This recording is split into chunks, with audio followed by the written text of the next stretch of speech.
ভঙ্গুর অর্থনীতি থেকে স্থিতিশীল অর্থনীতি থেকে সমৃদ্ধির অর্থনীতি খুব পরিষ্কারভাবে বলা হয়েছে। এবং প্রথম দিকে ভঙ্গুর অর্থনীতিকে স্থিতিশীল করতে হবে, স্থিতিশীল হওয়ার পরে তারপরে একবারে স্থিতিশীল হয়ে গেলে আমরা সমৃদ্ধির পথে যাব, অর্থনীতি ঘুরে দাঁড়াবে। এই অর্থনীতির সুফল প্রত্যেকটি বাংলাদেশের মানুষের কাছে যাতে যায়, এই বাজেটে সেটা পরিষ্কারভাবে বলা হয়েছে। এর আগে কোনো বাজেটে এইভাবে পরিষ্কার করে বলা হয়েছে আমরা অন্তত জানি না। একেবারে নাম ধরে ধরে বলা হয়েছে কাদের জন্য কি অ্যালোকেশন, কাদের জীবনের পরিবর্তন করার জন্য কি আমাদের উদ্যোগ, কি পরিষ্কারভাবে বলা হয়েছে। সমাজের দেশের কোনো একজন নাগরিককে বাদ রেখে এই বাজেট হয়নি, প্রত্যেককে মাথায় রেখে বাজেট হয়েছে।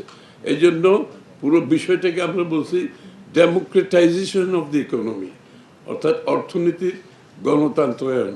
মানে একটা গ্রুপ বেনিফিট পাবে, এখানে পৃষ্ঠপোষকতার রাজনীতি হবে, আর বাকি দেশের লোক অর্থনীতির কোনো সুযোগ পাবে না, তাদের কাছে অর্থনীতির সুফল তার কাছে যাবে না, সে অংশগ্রহণ করতে পারবে না। সেটা তো একটা গণতান্ত্রিক দেশের অর্থনীতির জন্য কাম্য নয়।